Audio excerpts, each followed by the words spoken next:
Before we start, the name is at the top of the screen. Hardy Quartz Magic Academy stands as the place where apprentice magicians from all over the world gather. A young lady explains to the surrounding students that during the breeding season, the Kafu Gori become extremely aggressive. She points out that if attacks occur, one must strike their vital point in the third sector or immediately seek help from someone skilled in offensive magic. One of the girls remarks that Aria's explanations are incredibly easy to understand and that everyone is fortunate she is part of the prefects. Aria is a third-year high school student. She expresses her gratitude and assures the others that if there is anything they do not understand, they can always approach her. She performs her duties perfectly while monitoring the first-year students. Suddenly, one of the boys voices his disapproval, calling the situation stupid. Aria immediately turns and demands to know where he is going, calling out his name and identifying him as Jade. Jade turns around and glares at her, threatening her in a way that shocks everyone standing nearby. Aria finds herself troubled by her junior once again. She reflects on how many tantrums he has thrown already and worries that at this rate she will fail her responsibility of supervision. One of the boys nearby suggests that they should simply leave Jade alone, explaining that he is a descendant of the Black Mages family. The Black Mages are a clan that long ago terrorized people through forbidden arts and are still regarded as symbols of bad luck even now. Despite this, Aria refuses to allow him to tarnish her prefect record. She softens her approach and tries to coax him into returning to class, but he only responds with a loud click of his tongue. Aria notes internally that she will not lose to someone younger than herself. She grabs him and demands that he stand properly, only for him to lash out verbally, insulting her harshly. At the same time, his inner thoughts betray him, revealing that he finds her far too cute. Aria is momentarily confused by the expression he shows. Jade suddenly grabs her cheeks, scolding her for spacing out, while internally thinking that even her clumsiness appears distortedly charming. He again blurts out a threat, while his true thoughts confess that he likes her. Aria's thoughts spiral in confusion as she wonders what just happened. The experience feels far too vivid to be an ordinary hallucination, and she hopes desperately that it is not some kind of curse. Her thoughts drift to a topic she once studied, mind-reading magic. This type of magic allows the user to read another person's thoughts through physical contact by following the flow of magical power, exposing the inner mind. It is a high-level technique, usable only by individuals with exceptional control over magic. She recalls her mother mentioning that some members of the Popwell family possess the ability to read minds. Aria wonders if this is tied to her bloodline and whether this means she will be burdened with hearing people's secrets forever. The realization fills her with guilt. She decides then and there that she will live her life without ever touching anyone again. As she opens the door, she bumps directly into Jade. He scolds her for always moving around carelessly and being an eyesore, while internally comparing her to a flower spirit and imagining violent intentions toward her. Aria apologizes and explains that she was distracted, while Jade urges her to hurry along, calling her slow. At the same time, his thoughts fixate on how close her face is and how much he wants to kiss her. The scene shifts to Aria conducting an experiment. She reflects that the situation is far too heavy on her heart, especially knowing Jade's feelings. She feels deeply sorry for having learned them and resolves that once she masters memory loss magic, she will erase these thoughts immediately. Another female student calls out to her, asking about the next step. As Aria explains the use of a new chemical, Jade suddenly pushes her, causing the experiment to fail. She reacts angrily, realizing the dosage has been completely ruined, while Jade internally concludes that the chemicals were wrong from the start. Aria realizes that Jade is right. If they had proceeded with the experiment exactly as it was, they would have been in serious trouble. She wonders whether he protected her from an accident, though she quickly convinces herself that it was probably just another impulsive action on Jade's part. He pushes her again, complaining that she is in his way, which makes her scoff internally and question the meaning of his behavior. Her mind-reading ability activates, and she perceives that he is thinking she did not even notice what she was stepping on and that he could not simply watch when the situation was so dangerous. The realization strikes her hard. She considers the possibility that he stopped her from being stung by poisonous needles and wonders if it is possible that Jade is actually a good kid who is simply misunderstood. This thought relaxes her, and she concludes that he is not a problem child at all. Later, she joins him for lunch and asks what he is eating. Jade reacts harshly, questioning her intentions, while she explains that she thought they could eat lunch together and adds that if he dislikes it, he can move elsewhere. While he eats, he wishes her dead in his thoughts. After reading his mind, she simply smiles, though guilt still weighs on her heart as she looks at him. Jade questions why she bothers with him at all. She tries to use non-memory loss magic to forget what he said, never expecting him to question her like this. She explains that she wants a scholarship and that she is poor. This makes him assume that everything she does is for her own convenience. She reassures him, yet after seeing how surprisingly attentive he is to his surroundings and how easily he is misunderstood, she finds that she cannot leave him alone. She presses him to tell her more about himself. Jade turns away, insulting her intelligence and making it clear that he would never tell someone like her anything. She wonders if that is all he has to say after how the interaction has unfolded. She continues trying to speak to him, asking if he is even listening, while he tells her to shut up and insults her again. As the two of them walk together, she mentions that she needs to return the dishes. He complains internally that she should just use magic and stop being so slow, while she responds that not everything can be done with magic and asks him to come to class the next day. He reacts angrily, refusing to be told what to do, which makes her threaten to drag him there herself if necessary. People around them begin to stare and whisper, remarking that Arya has been spending far too much time with Jade and that it is reckless to get involved with a black magic mage. The scene shifts to Arya searching for materials. She finds something and thinks that this option will be easier to understand for tomorrow's class. Suddenly, she comes across a kafu gori. She assumes it may have been separated from its pack and feels sympathy for it, but realizes that at this rate it will kill her. She uses her magic, Mel Forte Tono, apologizing internally as she attacks. She believes she can defeat it, but soon realizes that she cannot. She wonders whether she failed to strike its vital point. The kafu gori closes in on her, and she thinks she will not survive in time. At that moment, Jade appears and uses burst magic, eliminating the kafu gori within seconds. Arya smiles in relief and thanks him, recognizing that he saved her. He reacts coldly and questions what she is even doing there. She explains that she was looking for teaching materials, which only makes him angrier, as if he cannot believe her carelessness. Just then, others arrive after sensing the explosion. They ask what happened and whether everything is all right. Arya assures them that things are fine, but once they realize Jade is present, they begin shouting accusations. They insist that they knew the black mage was responsible and suggest that the explosion was meant to kill Arya. They tell him to get away from her. Arya desperately tries to correct them, insisting that Jade saved her, but they assume she is lying. They accuse her of being deceived and claim that he must have cursed her. She shouts back, demanding to know why they refuse to believe her. Suddenly, another explosion occurs. She turns back and calls out to Jade, but he only tells her to be quiet and leaves. Later, she finds him walking, and she appears behind him, commenting on how nauseating teleportation magic is. Jade wonders why she is there, and she explains that she slipped through just before the teleportation magic disappeared. More importantly, she asks why he ran away. He tells her not to get involved with him ever again. She refuses to accept this and insists on knowing why, declaring that she will not move until he gives her a reason and tells her directly. Finally, he admits that if she gets involved with him, people will say bad things about her as well. She processes his words and realizes what he means. He is a descendant of the Black Mage's family, a lineage people have feared for generations.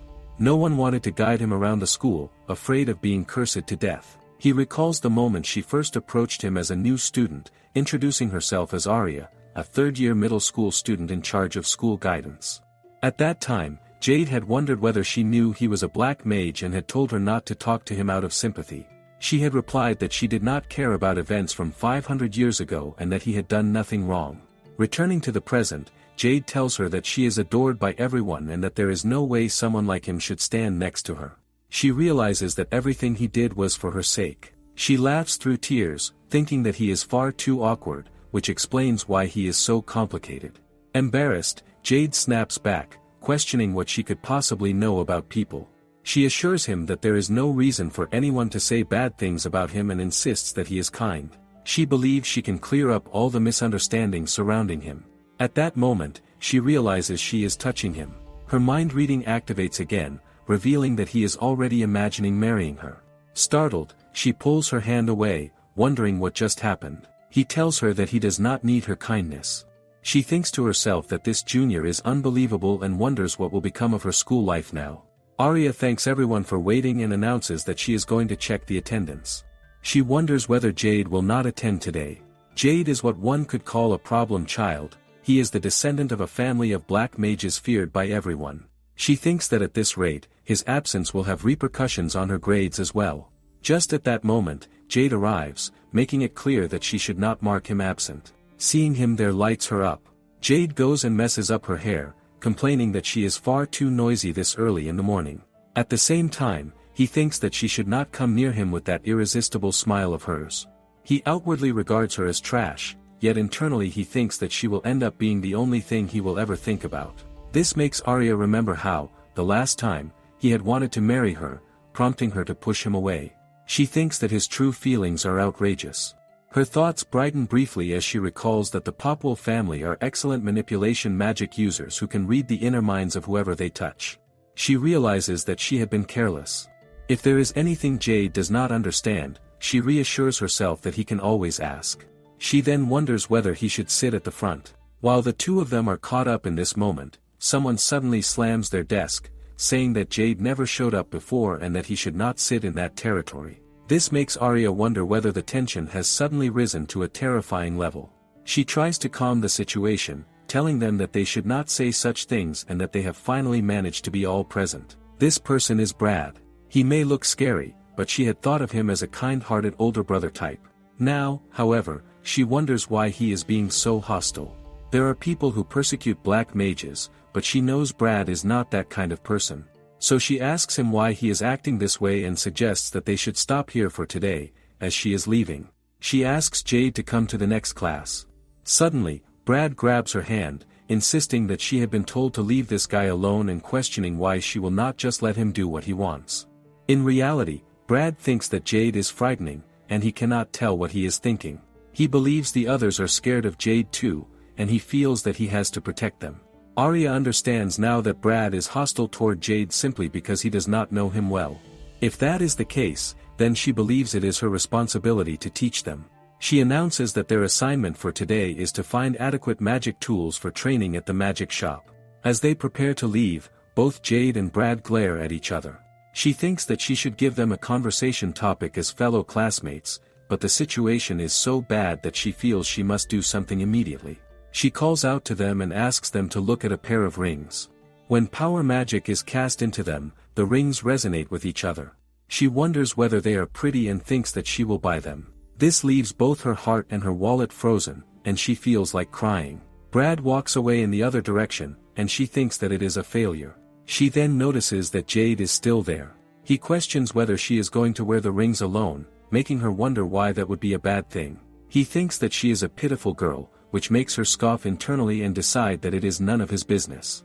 She resolves to return one of the rings so that he will have nothing left to complain about. But he grabs her hand, signaling that she should not bother the employee and that he will buy it himself. At the same time, he thinks that he cannot let anyone else have this engagement ring. This makes her so embarrassed that she starts rambling about brooms and how she would love to ride one someday.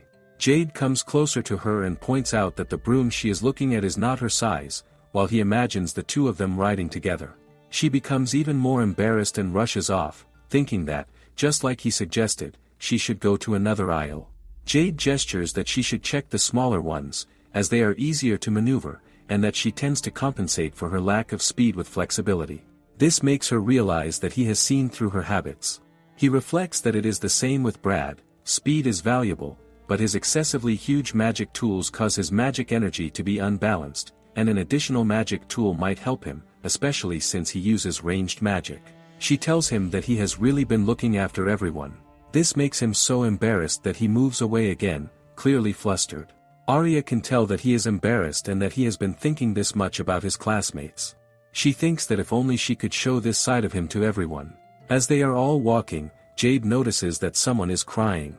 Just then, the boy's mother arrives, asking where he has been all this time. When Jade turns back, he realizes that he has lost his group as well. At the same time, Arya also wonders where Jade is, while Brad assumes that he must have snuck out. Arya immediately dismisses that idea, saying that there is no way he would do that and that he must have simply been separated from them. She asks everyone to stay where they are and decides that she will go look for him herself. Just at that moment, someone releases gas magic. When she opens her eyes again, everything around her has changed, and she wonders where she is. Two masked men notice that she is awake and identify her as a Hardy Quartz Magic Academy student. They think aloud that students from such a fancy school are perfect targets and admit that they plan to kidnap them and hold them for ransom. They imply that if everyone stays quiet, no one will get hurt. Brad quietly checks whether she can move.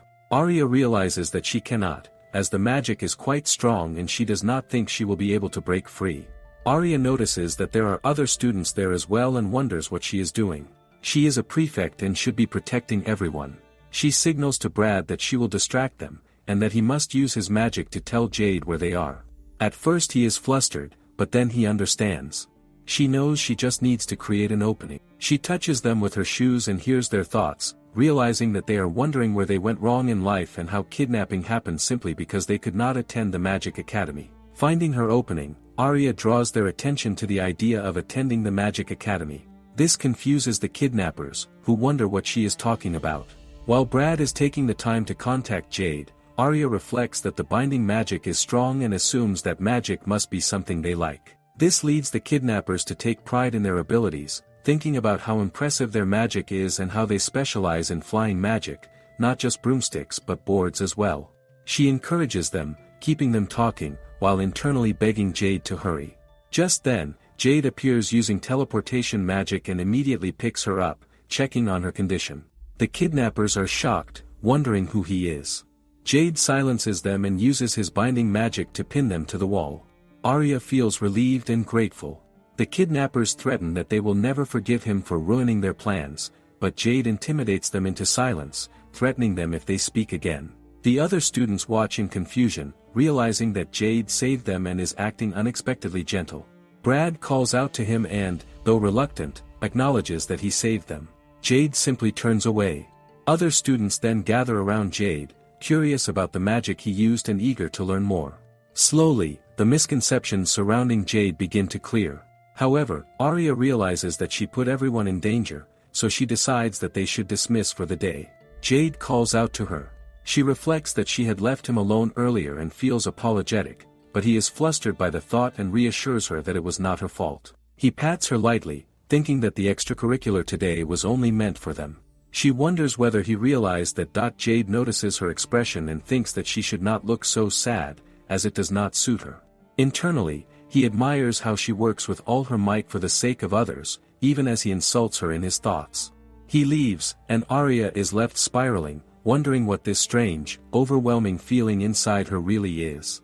The next day unfolds with Arya animatedly telling Brad that his results are amazing, that his grades have improved significantly compared to last time, and her excitement is obvious. Brad immediately reaches for her hand, and inwardly he knows that this improvement is all thanks to her and thinks of her as big sister. That thought makes Arya pause in confusion for a moment. Suddenly, Jade steps in between them, trying to separate them under the pretense that Brad is being too noisy, though in reality his thoughts are far less innocent and filled with a sharp sense of possessiveness, as if warning Brad not to dare touch what he considers his.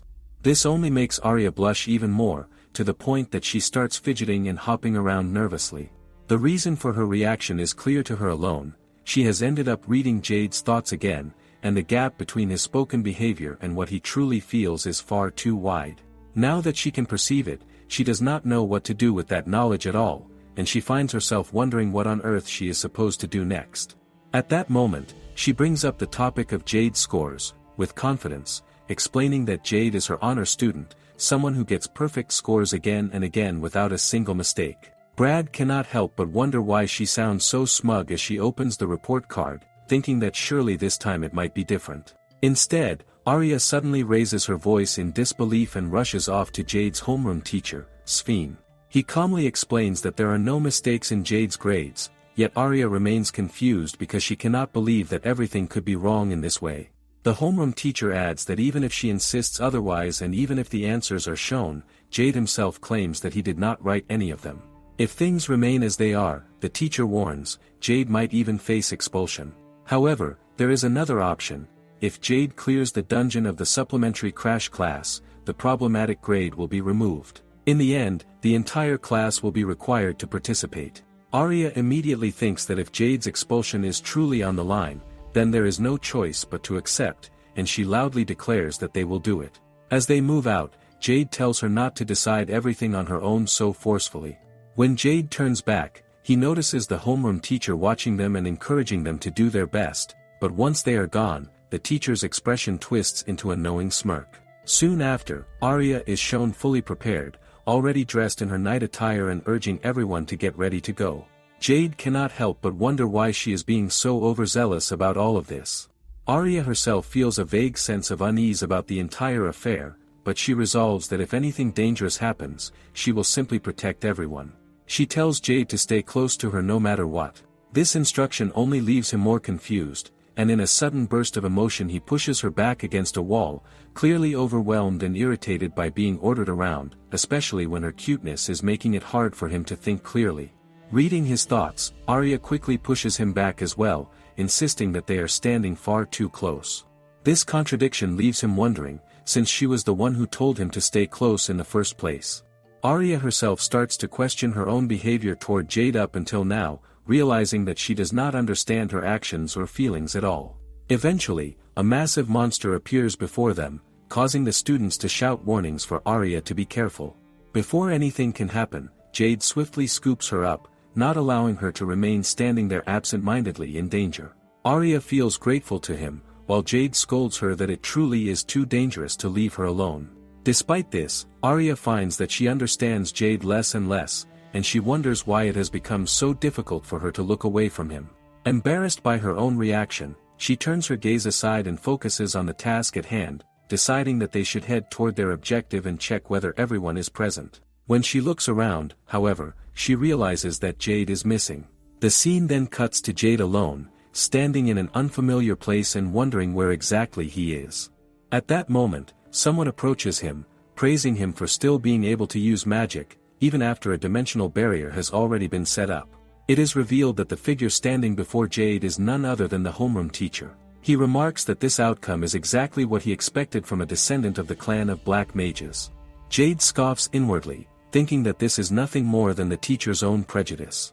The homeroom teacher scoffs in return, condemning Jade's habitual way of looking down on others and declaring that the Black Mages are truly poisoned by arrogance.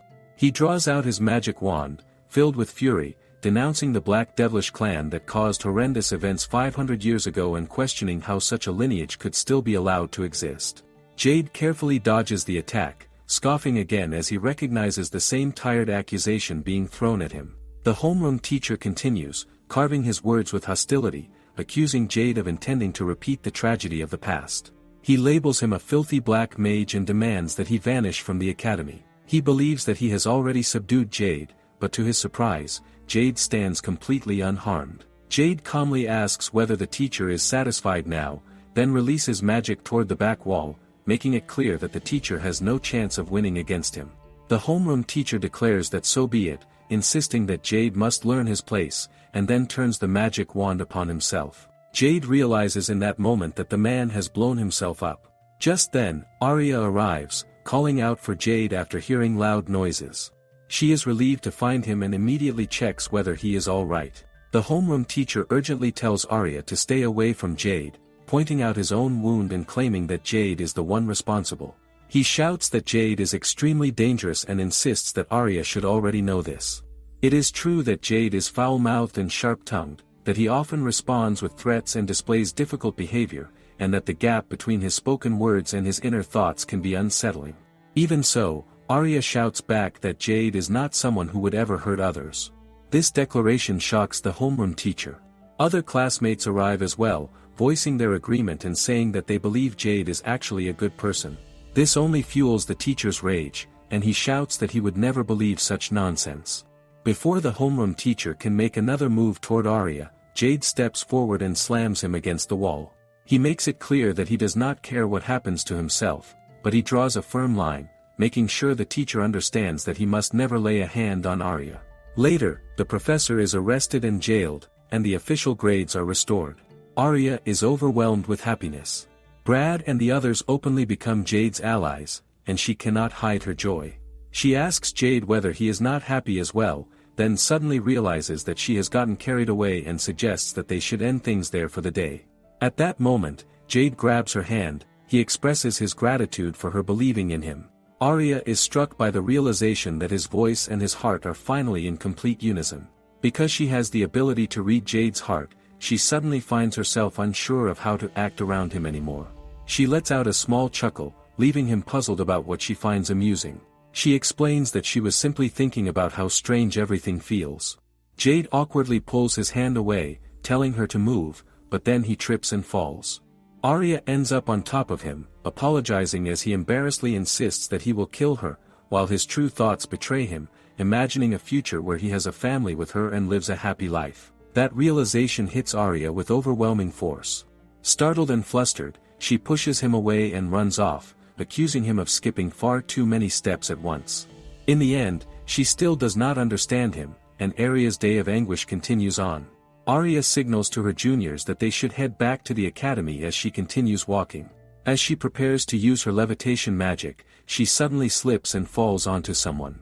For a brief moment, she wonders whether it hurts.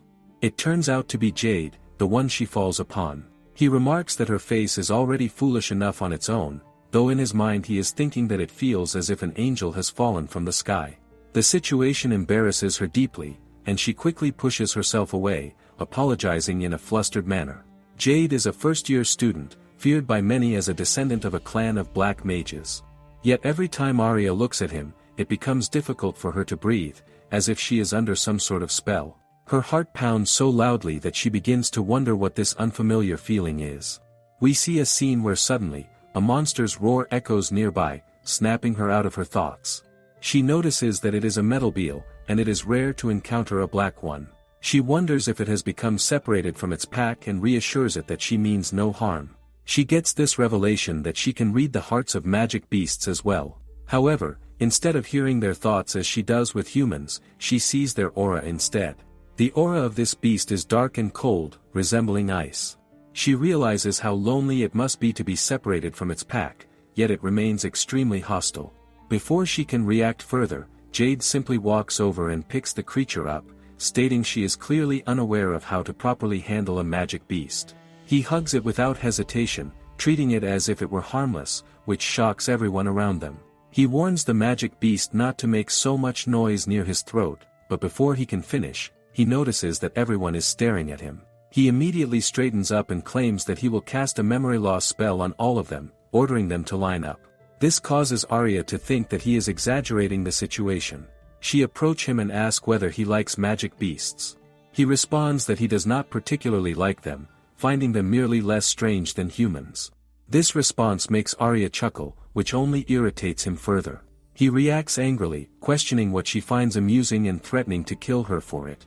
Arya then decides that they should watch over the creature for the day. Metalbeal possess a strong sense of group cohesion due to their fearful nature, and there is a tendency even among the same species to exclude any individual that differs from the rest of the group. She observes that the color of its fur is the reason it was cast out, but she believes that there must be a solution. Feeling exhausted, she decides to take a short break. As she yawns, someone suddenly grabs her head. It is Jade, who comments that she sounds even more puerile, all while thinking to himself about how she manages to look so cute even while yawning. To him, it feels as if it has to be nothing short of a miracle. She shouts his name in embarrassment, while he remarks that she should not end up making a foolish mistake simply because she cannot get her act together, adding that it has caused real trouble in the past. Arya begins to question whether he might actually be worried about her. This thought flusters him, and he immediately denies it, though she responds by thanking him anyway. He insists that she has misunderstood everything and that she is wrong, but she supposes it cannot be helped. His mouth seems beyond repair, yet his heart continues to betray him. Suddenly, she notices that the magic beast is also nearby, and she calls out to it, naming it Kuro. Jade cannot believe that she has given the poor creature such a foolish and uninspired name. Kuro, however, hides behind Jade, prompting her to observe that it clearly likes him very much. Jade questions how she could possibly know that, but she points out that he is worried about Kuro, is he not? He explains that Meltbeals cannot survive when they are excluded from their pack and that he was merely concerned about that. Kuro, having been ostracized by its pack, and Jade, who is feared and isolated himself, seem strangely alike. As she struggles to put this thought into words, she reaches out and pats him. This causes him to flush intensely, and he pushes her away, telling her not to touch him so familiarly, as they are not close. Arya turns her face away, wondering what on earth she is doing. Even the voice in Jade's heart seems to glitch at that moment, and she wishes she could simply hide under a rock. She then turns her attention to Kuro, noticing that its aura has become peaceful. She believes they might be able to return it to its pack. She is relieved that it has opened its heart to all the students, and perhaps it is all thanks to Jade. Just then, one of them notices that the pack is nearby. Arya suggests that Kuro can return to its pack now, but to everyone's surprise, Kuro begins barking at them. She tries to stop it, wondering what is wrong as its aura darkens once more. She had been so sure it would be accepted. Suddenly, someone shouts about a carnivorous magic beast in the area, and everyone immediately casts defensive spells. She wonders why it is preying on the pack and fears what will happen if they fail to act. Kuro stands in front of the carnivorous beast, and she realizes that it is trying to warn them of the danger. Before anything can be done, the carnivorous magic beast strikes and throws Kuro aside. Arya rushes to Kuro, finally understanding everything, and checks if it is all right. Before she can do anything further, Jade arrives and casts a spell that drives the carnivorous magic beast away, commanding it to know its place. Arya lights up, realizing that he has truly saved them, and she thanks him. Jade responds by telling her to think before she acts next time. Seeing his expression, she comments that he looks scarier than the magic beast itself. She then focuses on Kuro again, noting that it has numerous wounds, and after healing them all, the rest of the pack approaches. Kuro is finally accepted back into the group. As they bid it farewell, she thinks that Kuro is kind-hearted and feels glad for it. She is surprised when she notices that Jade is smiling as well. She realizes that he can make such an expression too, and that there is more to him than just the voice in his heart. There are still many things she does not know about Jade. Jade notices her staring at him and wonders what she is looking at. She smiles, thinking that he is cute, just like Kuro.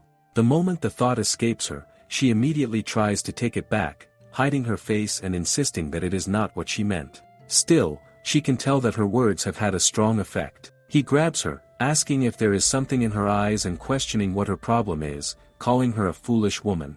She asks him to wait for her, saying that she does not mind taking things one small step at a time as she gets to know him better. She feels that she is slowly coming closer to understanding him. The scene shifts to someone remarking that Jade might be lonely and crying without their companion around. In the end, a girl is seen telling Jade to wait for her, promising that she is coming for him, revealing the true nature of her feelings. The next day, one of the junior students sees Arya phone strap, she explaining that it represents an exhausted office lady rabbit and that these straps are being distributed throughout the town. One of the students comments that it looks lame. Brad covers her face, remarking that it actually suits her. One of the students mentions that Jade appeared fond of the dragon-themed items at the souvenir shop, which immediately causes Jade to shout that nobody asked him.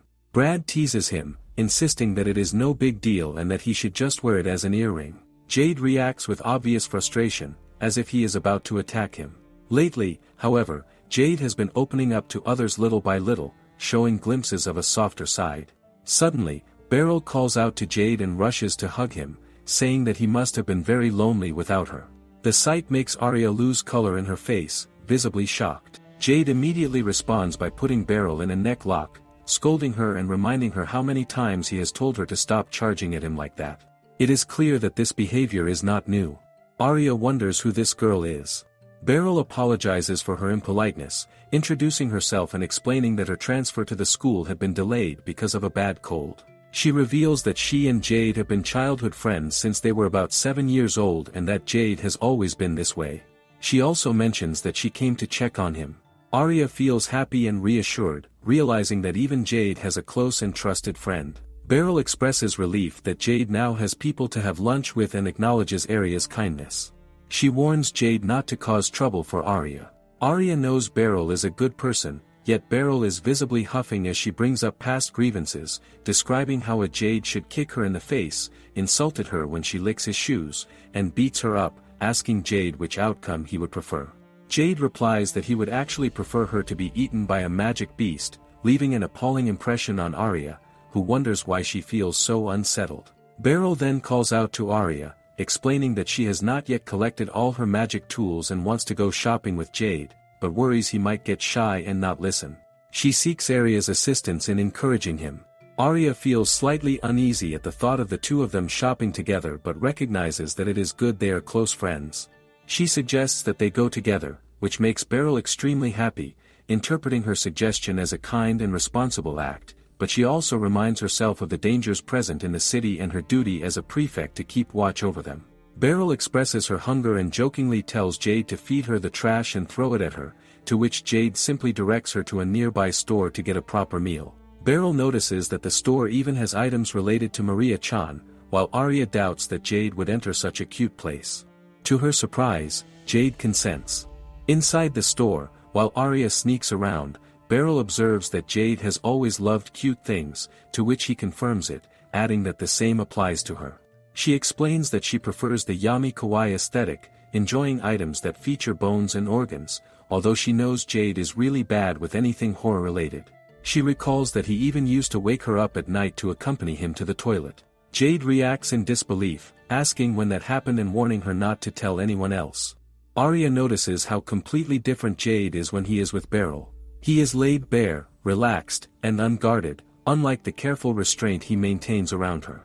Their camaraderie is easy and natural, and Beryl's playful remark about having a date with him elicits an embarrassed, shouting reaction from Jade, confirming that it had indeed been a date.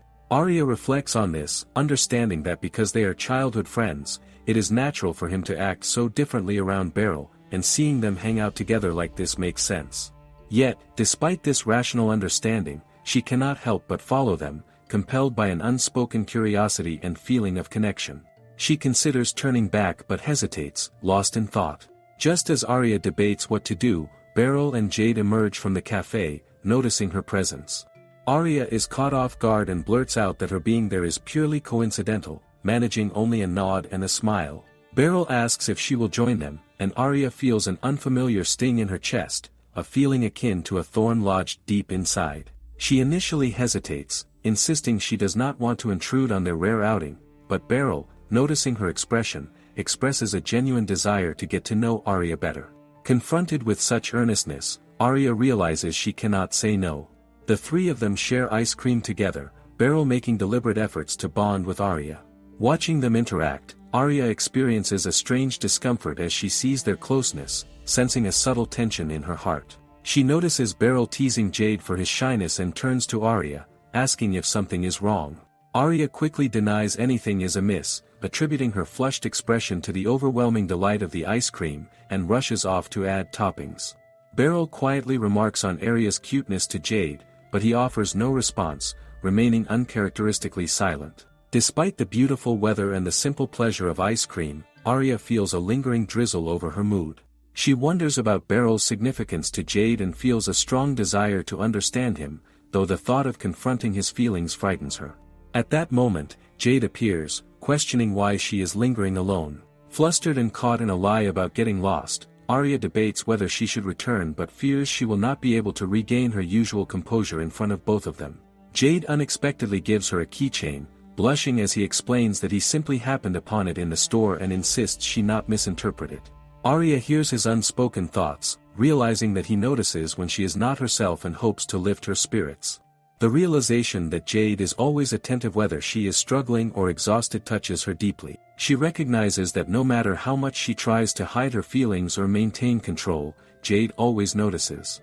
The rain that seemed to fall over her heart lifts slightly at the thought that he cares so deeply, bringing her a quiet happiness. At that moment, Beryl emerges, curious about how long Jade has been in the restroom, only to see the closeness between him and Arya, causing her to lose her composure. Arya quickly apologizes, but Beryl, with an earnest smile, insists that she likes her.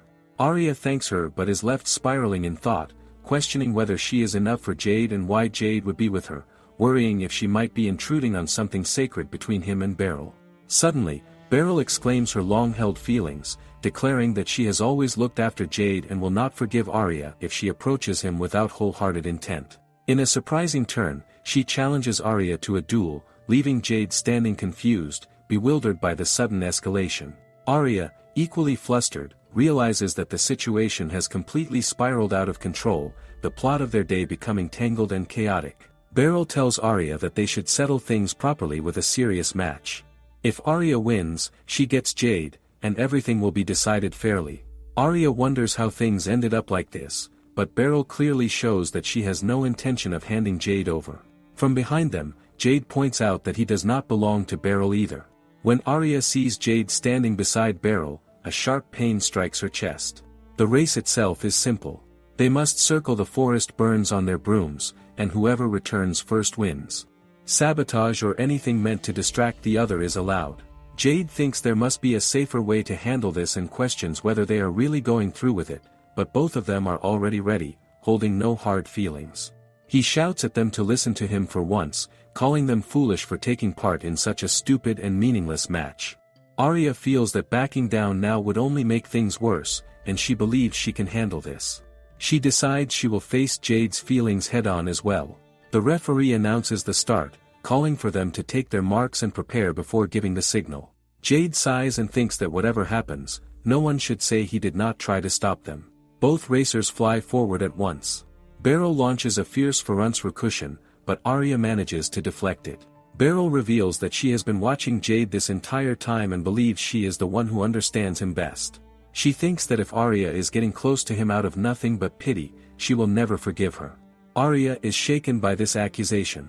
She has never thought of her feelings as pity, yet when she remembers the day she spoke to Jade, she begins to wonder if there was even a small part of that emotion hidden deep inside her.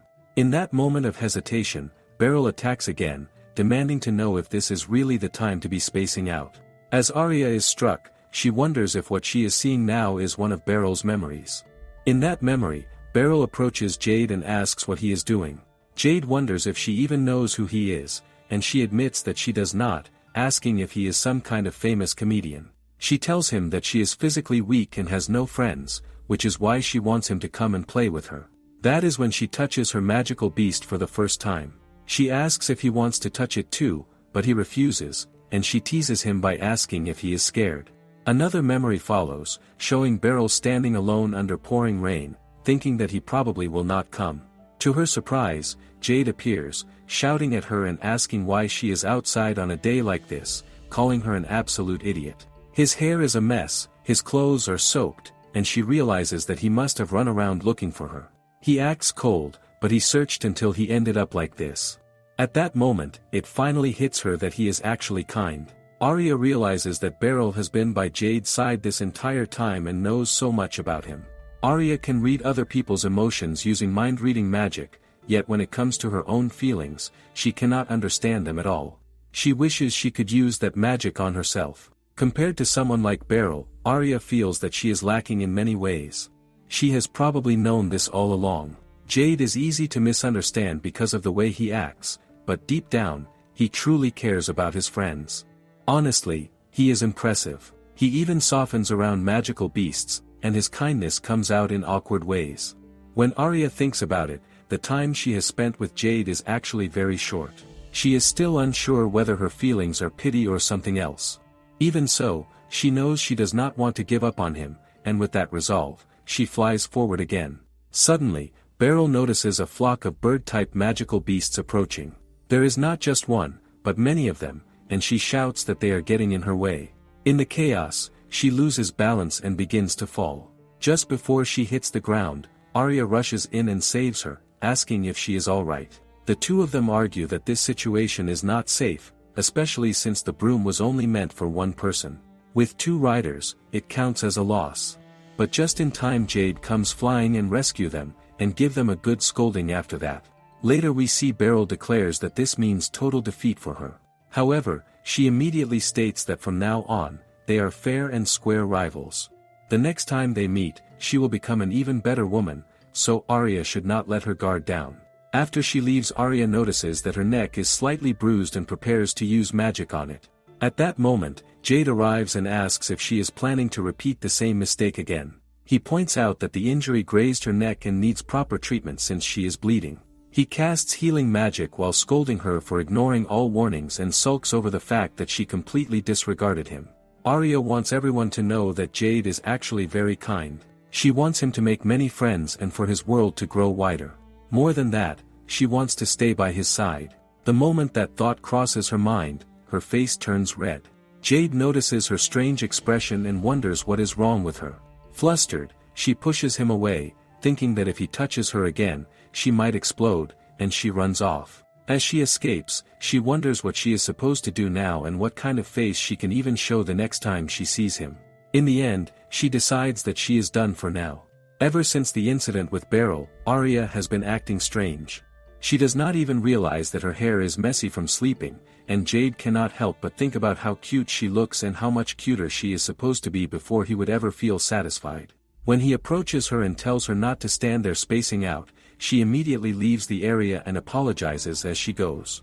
That moment perfectly shatters Jade's existence, because he realizes she is clearly avoiding him. He begins to wonder whether he did something wrong. Too many possibilities run through his mind, and if Arya keeps avoiding him like this, he feels as though he will not be able to go on living. Arya announces to everyone that she is returning yesterday's notes. Jade notices that she could have easily used magic to hand them out, yet she still goes out of her way to do everything herself. He finds that thoughtful and realizes that he really likes that about her. Still, he points out that doing all of this manually must be a hassle and suggests she use magic instead. She places the assignment on his desk and simply acknowledges it. Jade freezes with his hand awkwardly suspended in the air, having nowhere to put it. He wonders if her avoidance is because of his bad attitude, but even if that is the case, he feels like it is already too late to fix it. Then he considers whether it could be because he is a black mage, but he quickly dismisses that idea, knowing Arya would never think like that. With no clear answer, he grows frustrated and wonders how he could possibly find out the reason, especially without making things worse. Later, Arya announces that today's lesson is training to enhance their magic by borrowing the power of spirits. She asks a small spirit if it will help them, and seeing her like this makes Jade think that this moment feels almost heavenly. To him, Arya looks like someone who only wants to protect everyone around her, and that makes him want to protect her from every hardship in the world. Arya explains how to connect their hearts with the spirits and tells the students that she will observe them one by one, encouraging them to try. Jade feels happy, thinking that he might finally get a chance to properly interact with her. He activates his magic and attempts to connect with a spirit, desperately hoping she will notice him. When she acknowledges his progress, he turns confident and thinks about overwhelming her with his power, even mocking her gentle magic in his thoughts. Still, he feels that she is too far away from him and assumes she will not come over to his side. Another student struggles when her staff does not respond. Arya immediately approaches her, calls her Citron, and teaches her patiently, explaining that she already has the basics down and only needs to focus on the tip of the wand. Citron succeeds quickly and happily thanks Arya. Watching this, Jade feels completely ignored, almost as if he is being ghosted. The difference between how Arya treats Citron and how she treats him feels painfully obvious. Another student comments that Jade seems darker than usual. At that point, Jade decides that if it comes to this, he will find out the reason no matter what. He calls out to Arya, and the confusion in her voice alone is enough to make him freeze in place. Before he can say anything else, she suddenly runs off, realizing that she forgot to bring the teaching materials. Jade stands up, thinking that this is absolutely not the time to be passive. He refuses to give up. The first time, she manages to dodge him. The second time, she turns into a squirrel. The third time, she escapes into the women's restroom. Watching all of this, Jade realizes that she is not paying attention to him at all. He cannot go on without Arya. In truth, Arya is his reason for leaving in the first place. Maybe it is only his imagination, but even the flowers around him seem to have lost their color, and even his vision begins to blur. He wants to talk to Arya, and when he finally says that he is here, he hears someone asking Arya if she is going to lunch now.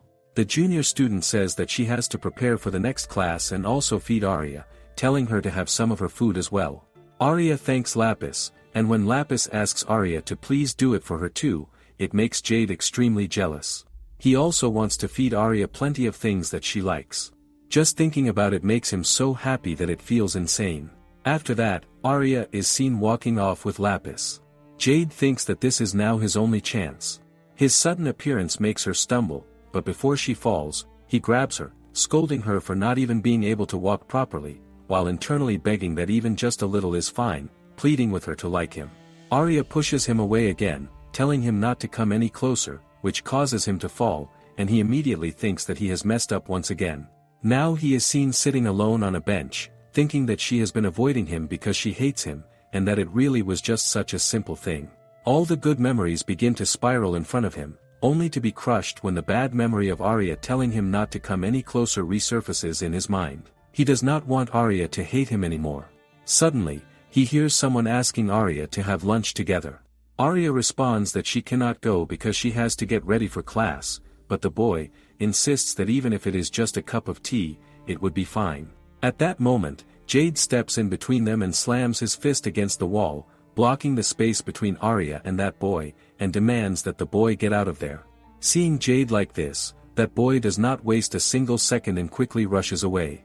Arya looks like she wants to say something, but she stops herself. Jade thinks that he wants to get closer and talk to her, but more than anything, he does not want Arya to hate him. Just as he is about to leave, she grabs onto his jacket and admits that she has been avoiding him for a long time, apologizing and explaining that she never meant to do so. Jade questions why she acted that way, and she blurts out that whenever she looks at his face, she becomes too embarrassed. He is a little taken aback, realizing that she does not hate him. She explains that there is no way that could ever be true, because he is always helping her, and whenever she is in trouble, he supports her.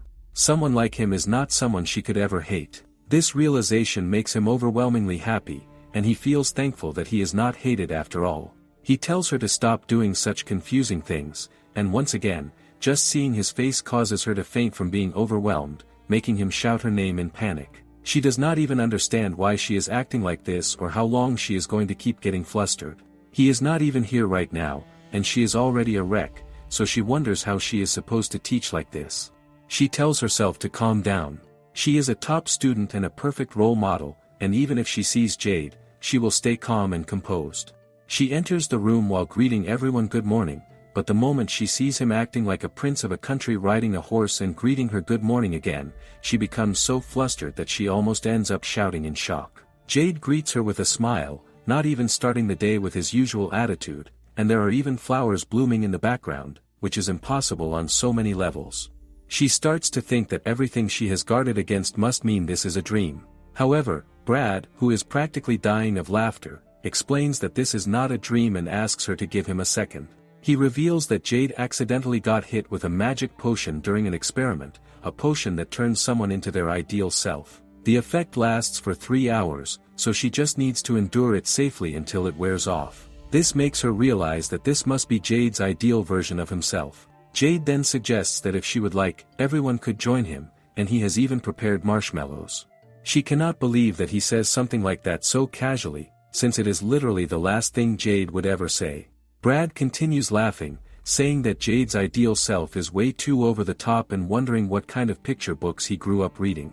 Jade then wonders if Brad wants to know which picture books he would recommend, and points that he should escort him to the library. On the other side, Arya feels like her brain is glitching. It feels as if someone else is wearing Jade's face. Brad keeps laughing and says that he does not think Arya can endure this for even 3 hours. Then Jade suddenly calls out to Arya, making her flinch. He goes down on one knee and holds her hand, apologizing for always saying hurtful things. He declares that from now on, he will become someone worthy of her name and says that he would be grateful if she would continue to stay by his side just like always. These are all thoughts that match what he usually keeps inside, yet he is the total opposite of the usual Jade.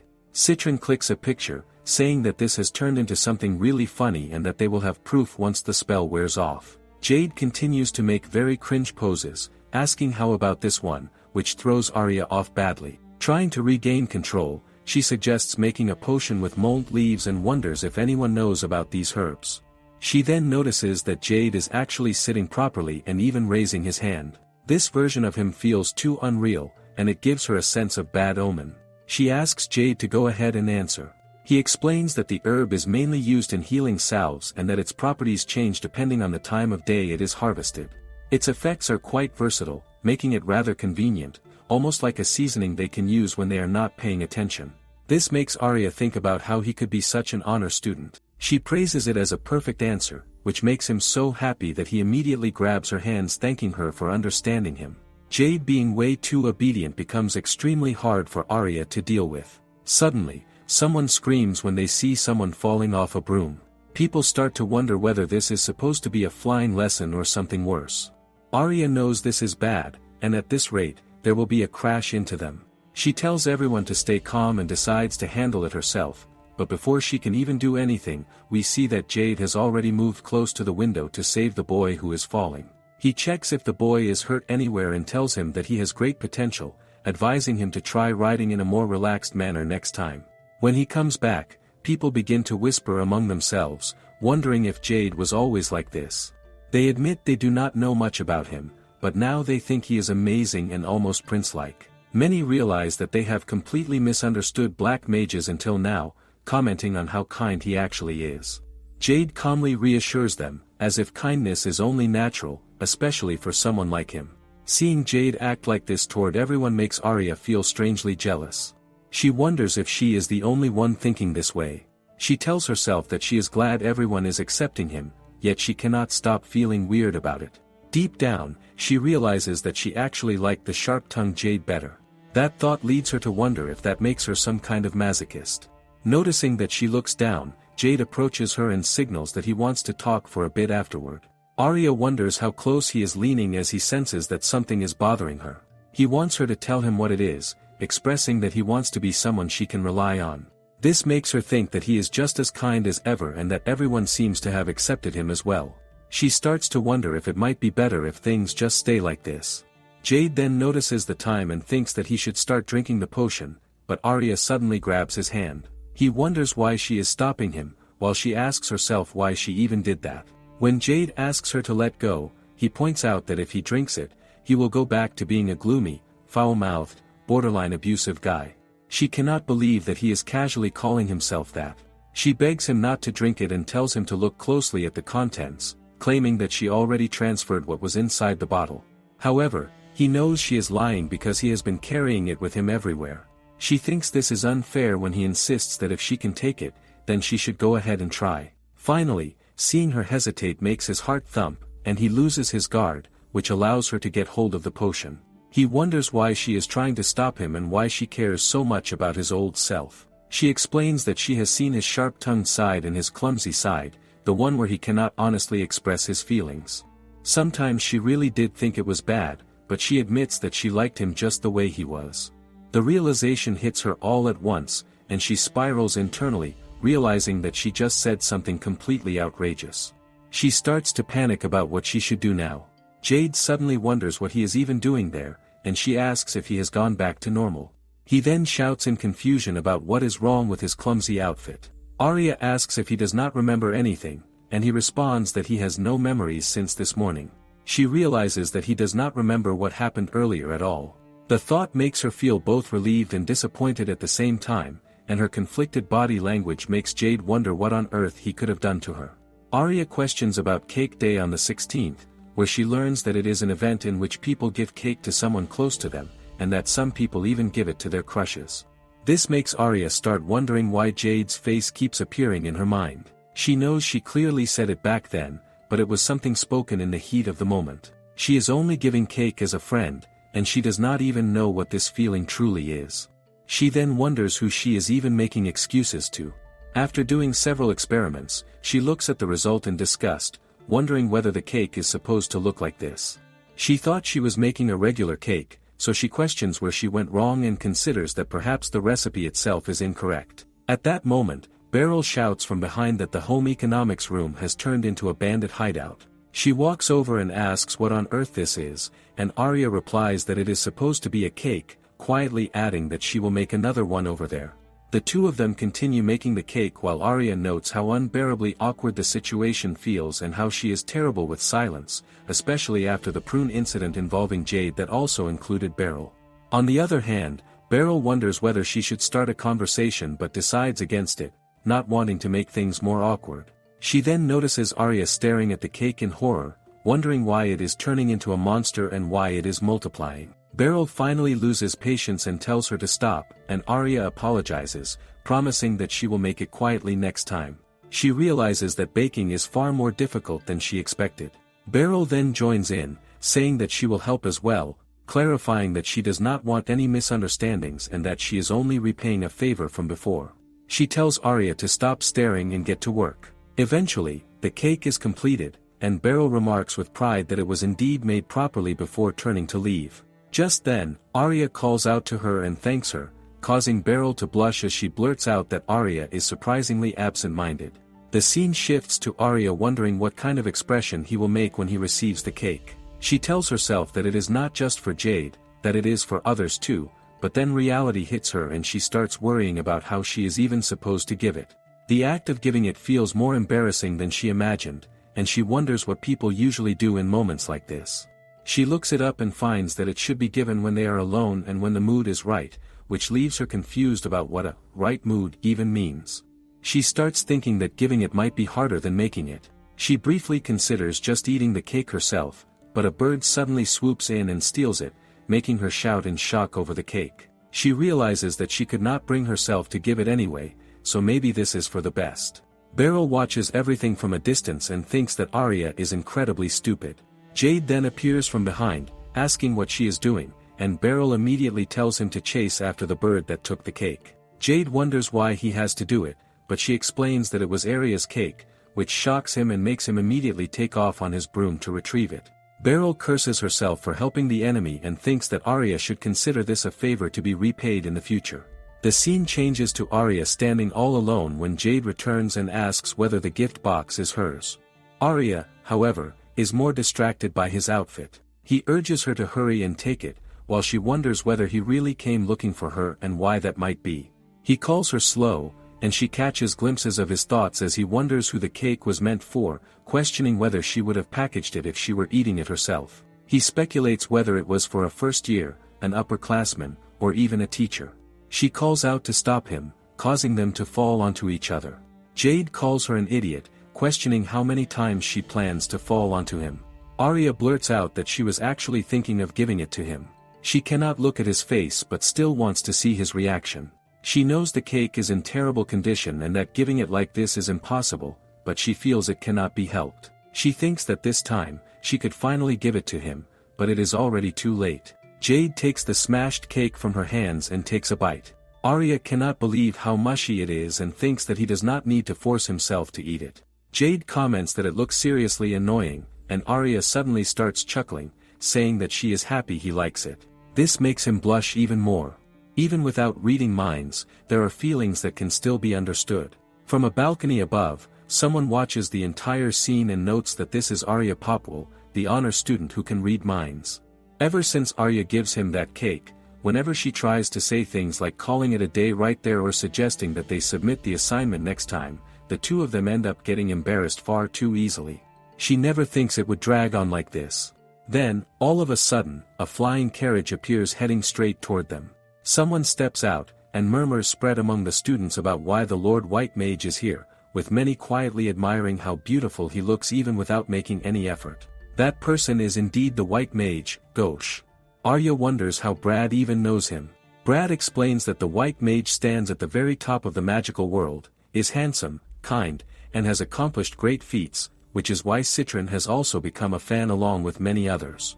However, since he is not a prefect, everyone starts wondering what business he could possibly have at the first-year school building. At that moment, Brad tells Arya to look behind her. The White Mage approaches and gently takes her hand, revealing that he has come to pick up Arya Popwell. This shocks Arya, but it shocks Jade even more. Arya finds herself confused, because even though she is clearly touching him, she cannot hear his inner voice at all. Just then, Jade steps in between them. He addresses the White Mage sharply, calling him an eyesore who has been bothering them for quite some time and making it clear that he has no intention of handing Arya over. While she can hear Jade's inner voice loud and clear, the White Mage responds calmly, recalling that Jade is the Black Mage and stating that he has no business involving him, telling him to stay where he is and remain quiet. This immediately makes Jade explode in anger. In front of everyone, Ghosh suddenly goes down on one knee. He declares that he promises never to let Arya feel even a shred of anxiety or unhappiness ever again. He explains that this is why he has come to ask her to marry him, calling her his beloved princess. The proposal, the mention of marriage, and the situation itself turn into complete chaos. Ghosh adds that he is in no rush for her answer and tells her to think about it carefully, but Arya knows all too well that he truly will not take no for an answer. The scene cuts to Arya sitting alone on a bench, quietly reading.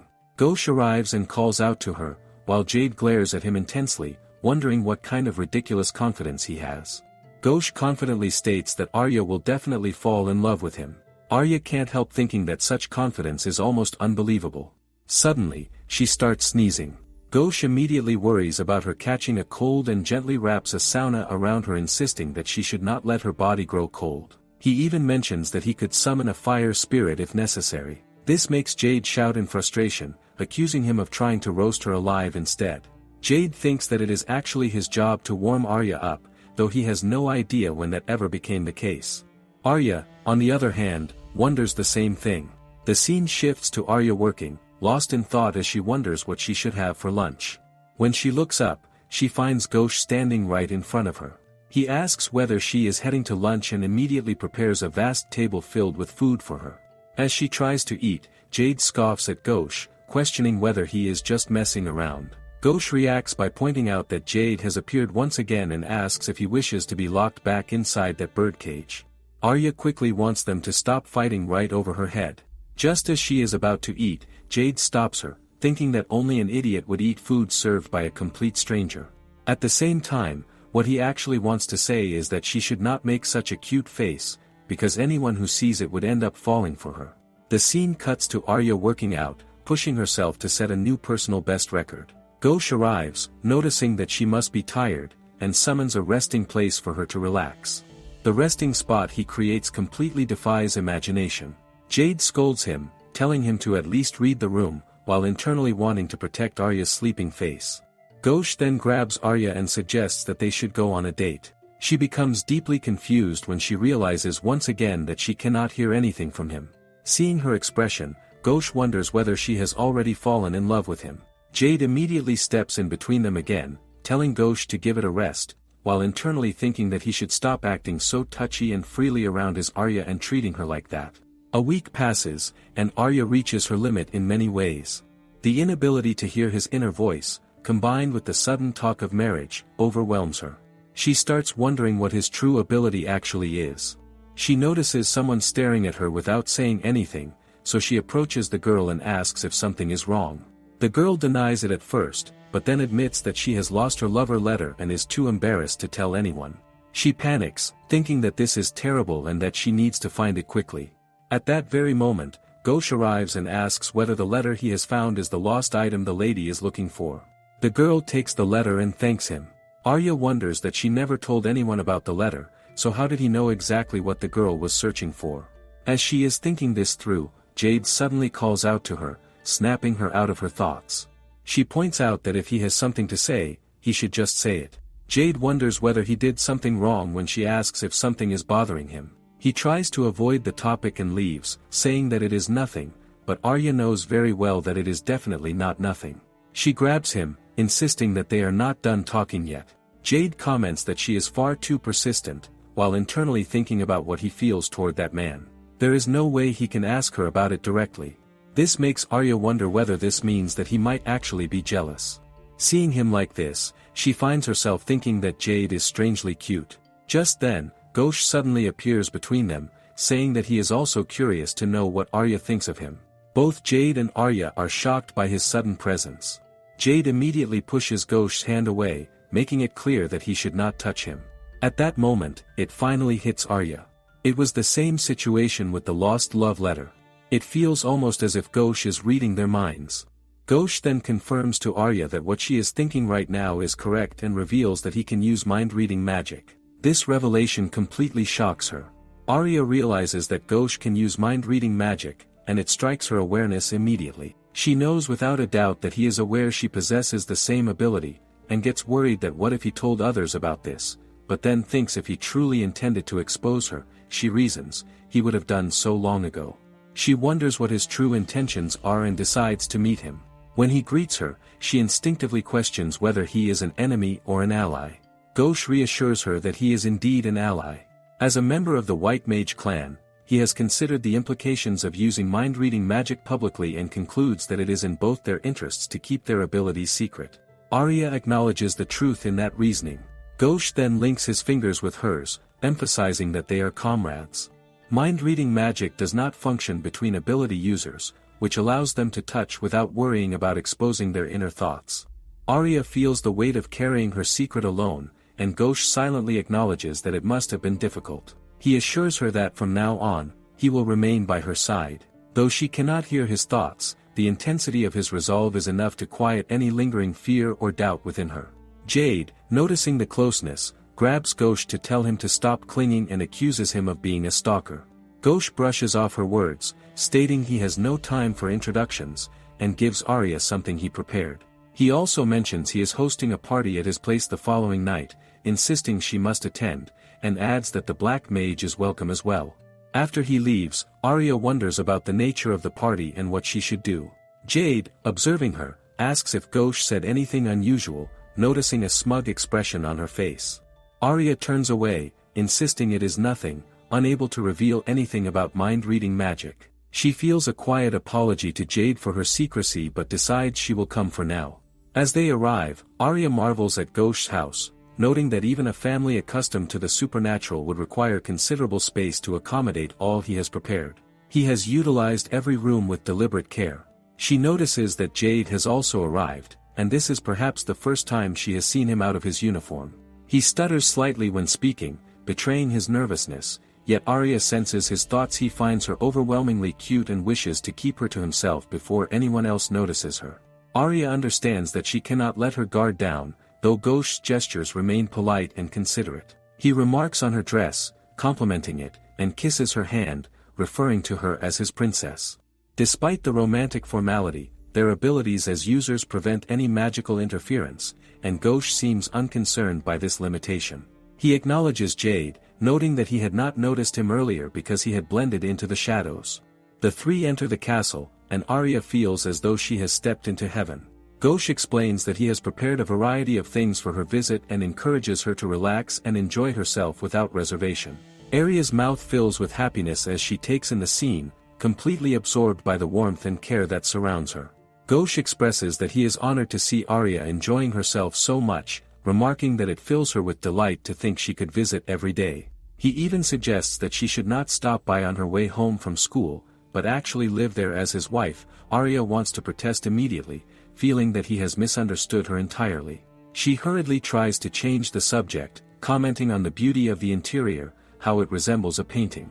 Ghosh downplays it, saying he never paid much attention to it, while Arya inwardly wishes she could one day speak as effortlessly as that. At that moment, someone enters the room. Arya, feeling the weight of social etiquette she doesn't fully understand, is careful with her words. Ghosh greets the newcomer warmly, shaking hands and expressing pleasure at seeing him in good health. The man inquires whether Arya is a friend of Ghosh's, which makes her suddenly conscious, as she has no knowledge of noble manners. She improvises, introducing herself as a young lady who enjoys traveling the world and gives her name as Arya Popwell.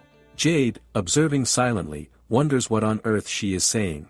The man compliments her for being the friend of Lord White Mage, praising her brilliant appearance. Arya shakes his hand, noting how amusing she finds the nobles, though she immediately senses his thoughts calling her a commoner, which she brushes off as part of ingratiating herself with the White Mage. Arya notices a crowd of girls rushing toward Ghosh, and she wonders if he is some kind of rare treasure. Another lady tries to approach him, expressing a desire to get close to the White Mage, but aligning with the White Mage is akin to controlling the magical world. Others make business proposals, seeking financing, while a man even suggests that marrying into Ghosh's family could secure their future. Arya, observing all this, realizes that nobles are not merely sparkling and glamorous, they are strategic, calculating, and pragmatic in their pursuits. Ghosh finally asks Arya if she has a moment, his tone shifting to something more private. He understands everything about her from their first meeting onward, perceiving the perfection of the arrangement and her position. Arya wonders why he has singled her out, a simple commoner with mind-reading magic.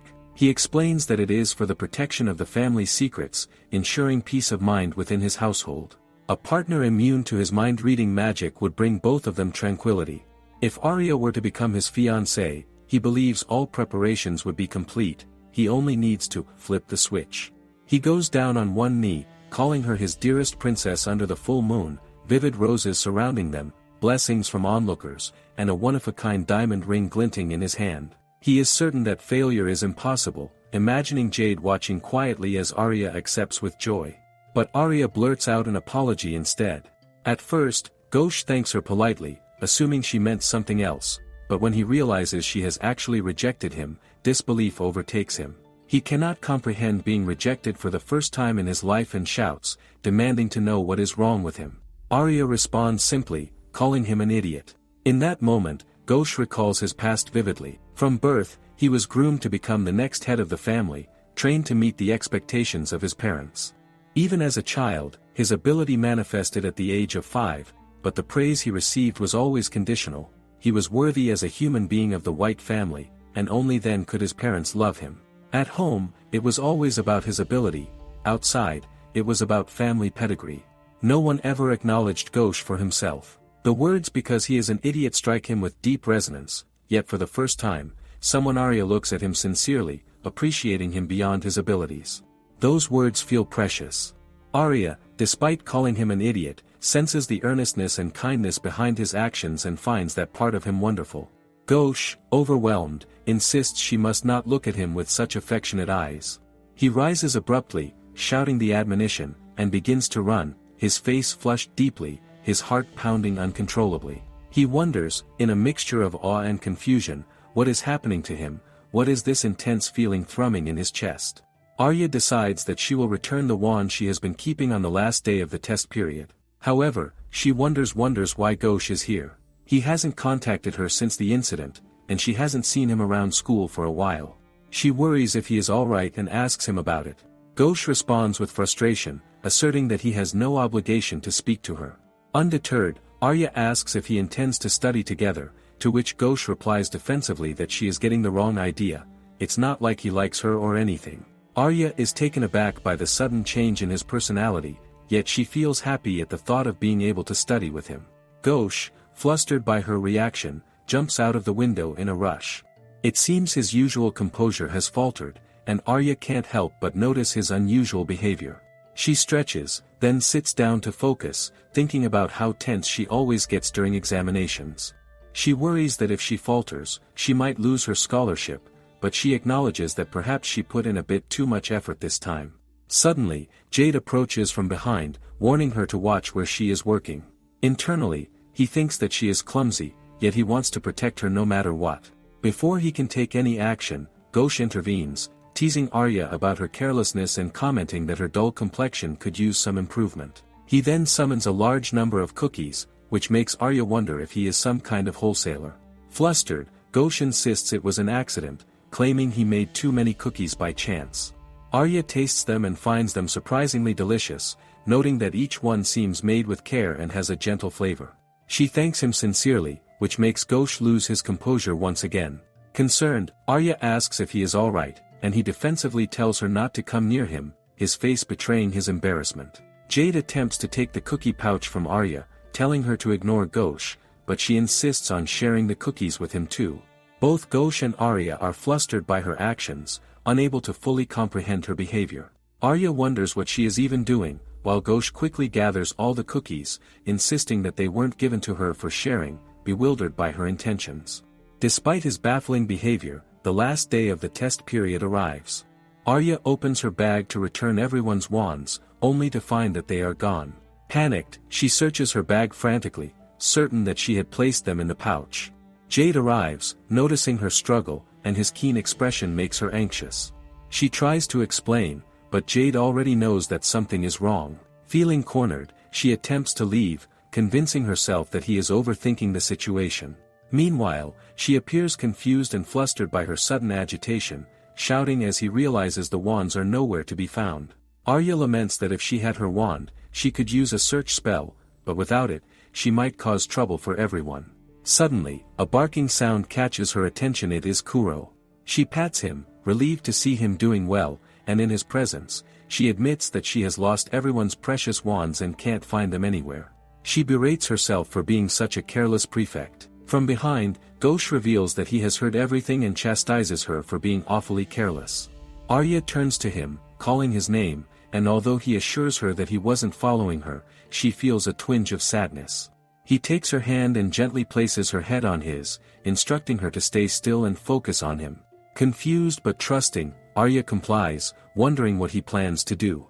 He activates a magic circle and begins retrieving her memories, demonstrating a mind-reading spell capable of detecting thoughts without physical contact. The sheer number of voices he filters through overwhelms her, as he is effectively listening to the inner thoughts of the entire school.